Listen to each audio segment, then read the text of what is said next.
And welcome back to another daily devotion. I'm Pastor Roy here at Woodlawn Christian Church in Lake City, Iowa, and this devotion is for Friday, June 2nd of 2023. We are in the book of 2nd Corinthians, and we are at the end of the 8th chapter. Today we're going to look at verses 16 to 24 in chapter 8 of 2nd Corinthians.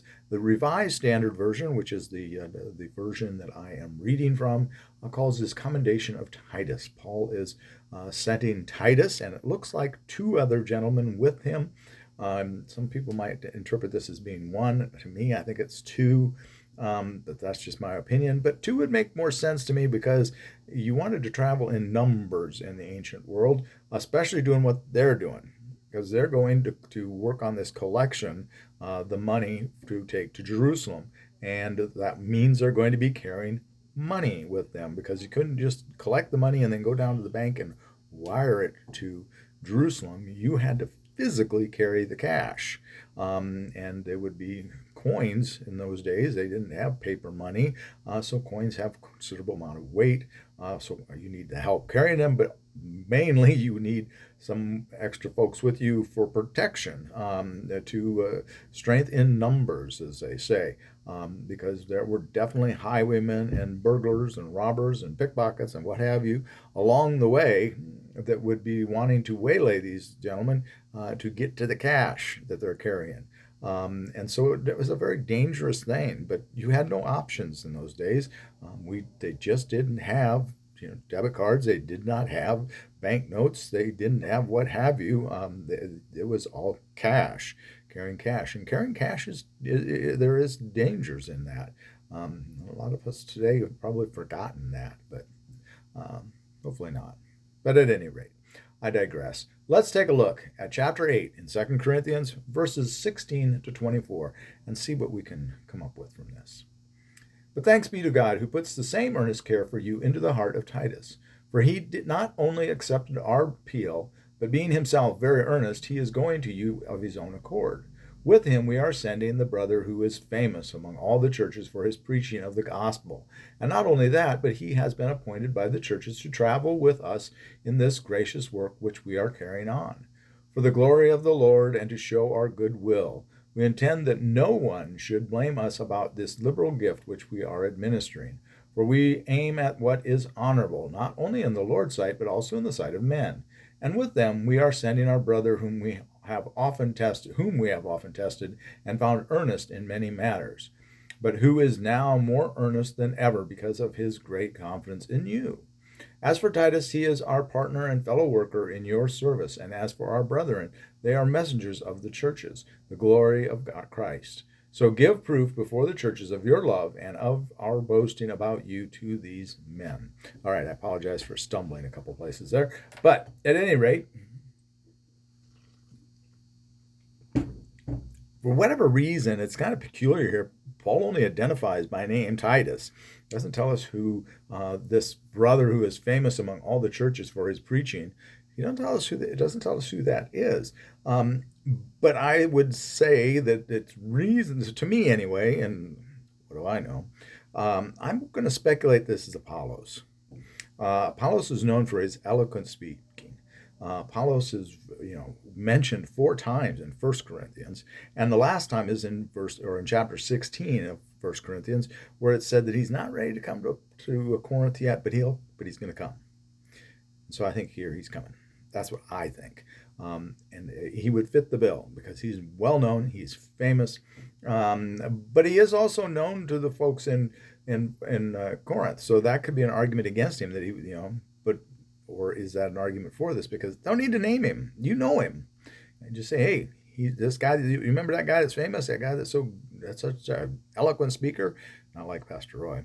This guy that preaches so well, he's a coming along too, the Apollos guy. But the other brother, and with them we are sending our brother whom we have often tested and found earnest. Didn't tell us who this is either. And I find that peculiar. But whoever this guy is, he's equal to Titus in his desire to aid this church in this collection. They're sending along whoever this is, this flashy preacher, to kind of build up the excitement for the collection. And then Titus is there. He's really the administrator of it all. The speaker is the talent. If it's Apollos, he's the talent. On Sunday morning, whenever we say our prayers behind the baptistry, and then we come out to the stage and the pulpit, and I always tell the folks who are back there praying with me, open the door and let everybody else go first, because it's always talent first. Always let those that are the talents go first. So Paul is sending this talent along with Titus, if you will, whoever he may be. Again, maybe Apollos. That's just my thoughts. But at any rate, the point here is that Paul realizes he's not in this alone. As magnificent as Paul is in his writing, he knows he's not the end all. And that's the important thing for us to remember in our ministry, is that it's not about us. It's about a team. We can't do this alone.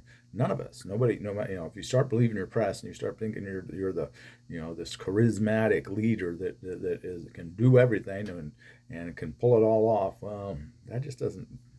That's not a good stable model. Might work for a while, but it's going to come down in flames. We need to be working together, and truly, you need to be. Humility is very necessary, and that isn't always something we think of Paul as being humble. But Paul's well aware that he's not that good as a preacher. That Apollos is certainly a better preacher, and whoever this guy is, if this is not Apollos, Paul's given him. He's famous among all the churches for his preaching of the gospel. You got to hear this guy. He'll light a fire under you. He can speak the word of the Lord and all of that. And there are definitely those that have the gift of speech, but they're not the whole thing. You've got to have those diligent workers like Titus and this other gentleman that's with him, and Paul's sending them ahead to work on this. And Paul's also sending this letter because even though we've got all of these guys there, there's still a need for Paul's encouragement for them, and Paul's still encouraging them to get your mind set on giving. And so that would be the message of this part to me of 2 Corinthians. We're not going to be done with it yet. We're still going to go into chapter 9 with some of this, but we need to get ourselves into a mindset of helping the others, those that are truly in need. And that's where we're going to leave it for today. We're at 7, almost 8 minutes here. But have a blessed day, and please, please, please be a blessing to someone today. Tell them about Jesus and how much he loves them. And no matter who you are, you can tell them, because we all have a place in the ministry and the mission of spreading the gospel. All right? Take care. God bless you. God loves you all. Bye-bye.